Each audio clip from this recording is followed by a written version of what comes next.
వరకు చేస్తారు.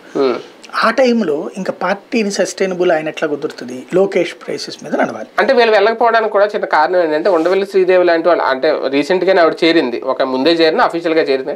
అటువంటి వాళ్ళకి ఒక ఎష్యూరెన్స్ ఇవ్వలేకపోయారు చంద్రబాబు గారు.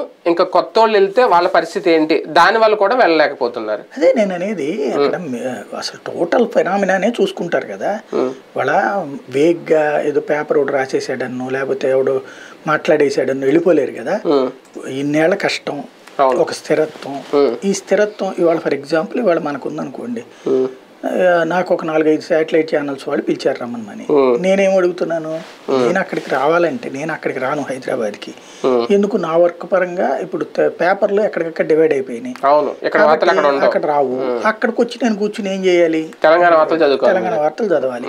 నెంబర్ 2 పాయింట్ ఏంటి, నాకు డిబేట్ పరంగా అయితే కనుక ఇక్కడి నుంచినే బెటరు, మీకు కావాలంటే డిబేట్ చేస్తాను, కానీ ఛానల్ నేను నడిపే ఓపిక లేదు. ఎందుకు అంటే ఇవాళ రోజున మళ్ళీ మనం మొదటి నుంచి ఛానల్ ఒక్కొక్కరిని చేర్చుకుని చేసుకుని అంత సెటరేట్ చేశాక అంత సక్సెస్ అయ్యాక ఏం చేస్తారు, ఏదో ఒక పొలిటికల్ అప్లికేషన్ అని మనకంటారు.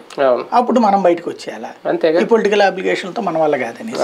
అప్పుడు ఇంత తతంగం కంటే కూడా మన పని ఏదో మనం చేసుకుంటాం. మనమే మన జీవితంలోనే పెద్దగా ఆస్తులు